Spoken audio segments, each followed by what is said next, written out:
और परमात्मा के चरणों में आने के बाद बच्चों काम बिगड़ा नहीं करते, ये तो दूने बढ़ा करे। जामन मरण विचार करिए कूड़े काम निवारे, जिन पंथों तुझ चालना सोए पंथ संवारे। जामन मरण विचार कहे कि ये जन्म और मृत्यु सबसे भयंकर कर्म हमारे बंधा हुआ है, और इसका पूर्ण विचार करके तत्व ज्ञान सुन के, क्या सुन के कि कोट जन्म तन भर मत हो के कुछ ना हाथ लगे रे, कुकर सोकर खरबा बोरे कौआ हंस बुगारे। कोटि जन्म तू राजा के ना मिटी न मन की आशा, भिक्षक हो गए दर दर घूम्या मिला न निर्गुण रासा। इंद्र कुबेर इसकी पदवी ब्रह्मावण धनुराया, विष्णुनाथ के लोक को जाके फिर भी उल्टा आया। असंग जन्म तो मरता होगे जीवित क्यों न मरे रे, द्वादश मध्य मैल मुठ बोरे बहर न दे धरे रे। दो जग बहिष्ट सभी तय देखे राजपाट के रसिया, तीन लोक से तरपत नाही ये मन भोगी खसिया।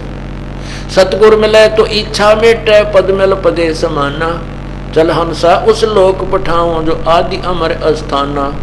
चार मुक्ति जहाँ चंपी करती माया होरी दासी, दास गरीब अभय पद पर से वो मिले राम अविनाशी।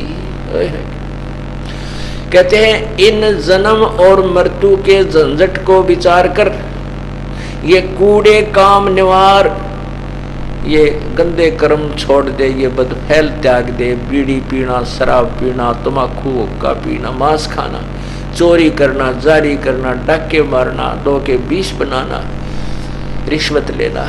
कहते हैं ये जुल्म त्याग दे। जामन मरण विचारे का ये कूड़े काम निवारे, जिस जिन पंथों तो चलना सोहे पंथ संवारे। अपने उस रास्ते को साफ कर ले, परमात्मा वाले रास्ते पर चल। अपने जीवन सफर में जो आगे तेरे पाप कर्म को रूपी कांटे हैं, उनको इस सत्य नाम रूपी सिमरन से बुहार ले, साफ कर ले, तेरा जीवन ठीक रहेगा। वो कष्टदायी जो दायक कर्म है वो नष्ट हो जाएंगे।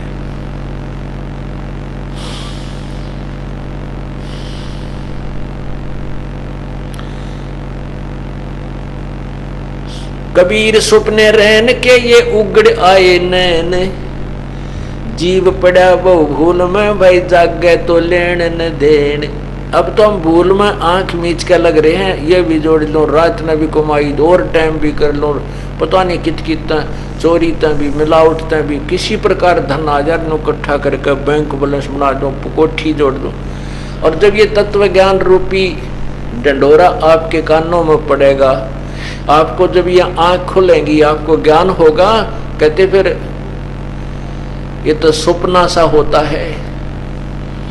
फिर जैसे स्वप्न के अंदर एक बिल्कुल गरीब आदमी और स्वप्न लेता है, वो कार और कोठियों के स्वप्न में बड़ी बढ़िया कोठी में लेटा हुआ है, कार खड़ी है, कार में बैठ कर चल पड़ा है। और फिर घरवाली ने रुका मारा, खड़ा हो ले मजदूरी में नहीं जाना क्या। जब वो फटफड़ा के उठा तो झोपड़ी में पड़ा, कित की कार थी, कौन सी कोठी थी। तो ऐसे ही आज हम जो भी यहाँ साजबाज अपना मानने बैठे हैं, ये स्वप्न है।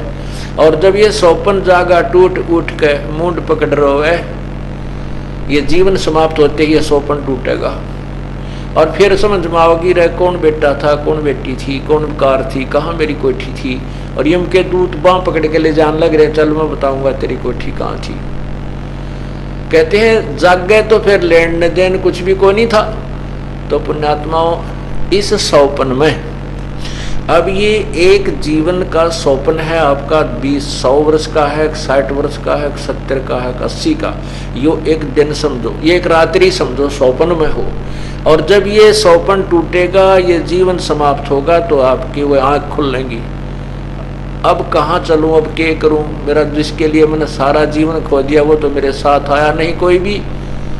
तो कहते हैं हिड़की दे दे रोएगी सुरता जब तू चल लेगी अकेली, पछाड़ खा खा रोएगी पड़ेगी ये आत्मा जब सारे साजबाज को जो सारा जीवन में जो इकट्ठा किया था यहीं छोड़कर और अकेला जाना होगा, जब इसके साथ कुछ नहीं होगा। तो वो नहीं रोएगा जिसके पास राम नाम का धन होगा और पुण्यों की कमाई इसके साथ होगी। वो नहीं रोएगा, वो सहर्ष जाएगा, उसका ज्ञान भी साथ होगा कि ये तो एक दिन होना ही था भाई, ये तो होना ही था। रोजाना संत जी बताते थे, संतों की वाणी का प्रमाण देते थे कि एक दिन तो यूं आना ही था। और शुक्र है हमें सुअवसर मिल गया इस जाने से पहले कुछ भक्ति और पुण्य कमाने का। ये आपके ऊपर मेहर है प्रभु की। कहते कबीर सोपन रैन के उगड़ आए नैन, जीव पड़ा भूल में जागे तो लेन न देन।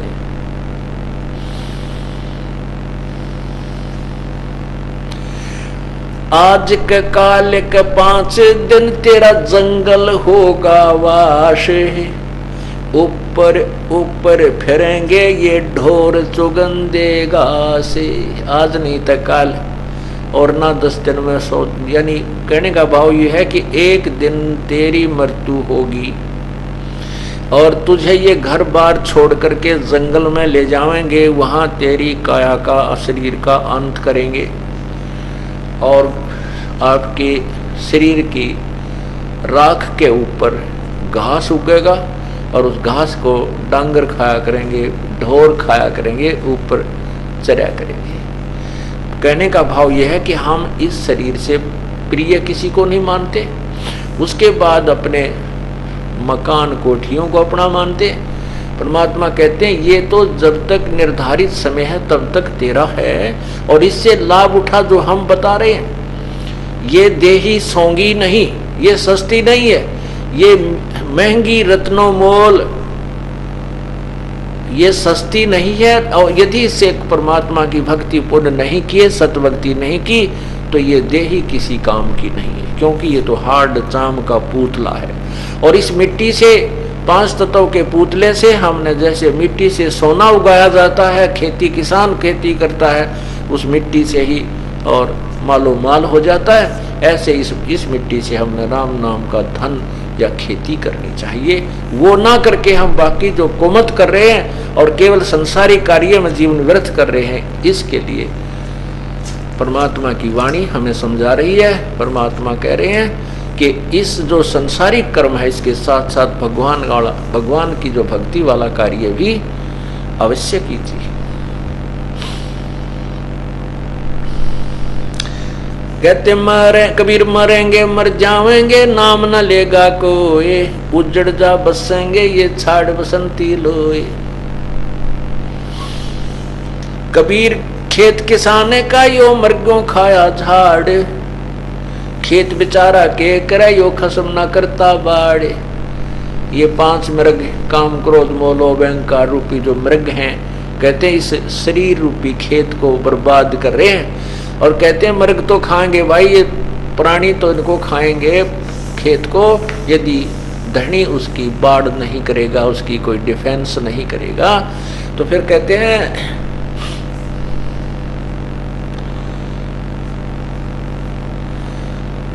कबीर बिना रखवाले बाहिरा, चिड़ियों खाया खेत, आधा पर्दा उबरे कुछ चेत सक तो चेत। परमात्मा अपनी अमर वाणी में कह रहे हैं कि जैसे बाजरे के खेत को चिड़िया खा जाती हैं। क्यों खा जाती हैं? क्योंकि यदि धनी उसकी रखवाल नहीं करता। और कहते हैं अब तेरा आधा पर्दा जो बचा हुआ है, अब भी जाग जा, अब भी रखवाल कर ले, फिर भी कोई लाभ तुझे मिल जाएगा। कई भक्त आत्मा कहते हैं वृद्ध अवस्था में उनको प्राप्त होता है ज्ञान, और कहते हैं अब क्या करूं, मैंने तो जीवन खो दिया। क्योंकि ये जो बातें आज बताई जा रही हैं सत्संग के अंदर, ये जवान बच्चा के कम समझ में आती है। वो ये सोचते हैं कि मैं ऐसे ही ठाठ करूंगा और यही शरीर मेरा मजबूत है और स्वस्थ है, मैं ऐसे ही ऐसे ही मेरा श्री काम चल जाएगा, नहीं। तो उस समय तो ये सुनते नहीं, और कुछ ये ज्ञान सुनने को मिलता भी नहीं कि ऐसे, जैसे हम भी गांव से में निवास करते थे और हमारे माता पिता, दादाजी, दादी जी, चाचा चाची, जितने भी कुल के परिवार के सदस्य देखे, कोई भी राम नाम का निर्णय नहीं, और ना ही कभी कहीं सत्संग की चर्चा की तरह राम नाम का जिक्र होया हो, कदे हमने सुना भी नहीं उनके मुंह तक काम की तरह सत्संग सुन गए थे या जाना चाहिए। ऐसा भी कमाल देखा है भगवान की तो व्यवस्था। और कोई जैसे गांव में जैसे ये डफली पीटनी है, अपनी अपनी डफली बांध के कि बुढ़िया इकट्ठी होगी 10-20 सत्संग करेंगे, वो गा के गीत ज्ञात से बांट का प्रसाद चले जाते।